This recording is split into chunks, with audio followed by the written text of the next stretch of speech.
దేవేంద్ర!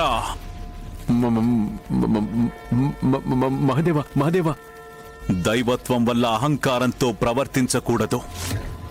దేవతలు వారి కర్తవ్యాన్ని తెలుసుకోవాలి. ఇతరుల పట్ల సానుభూతి, సకల ప్రాణుల పట్ల కరుణ ఉండాలి.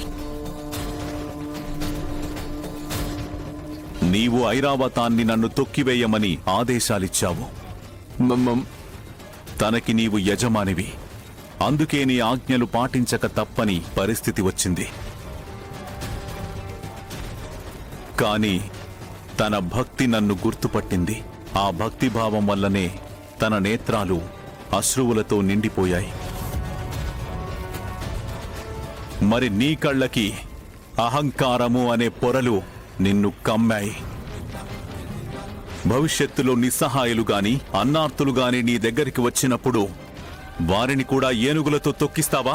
వారిపై కూడా వజ్రాయుధాన్ని ప్రయోగించడానికి సిద్ధపడతావా?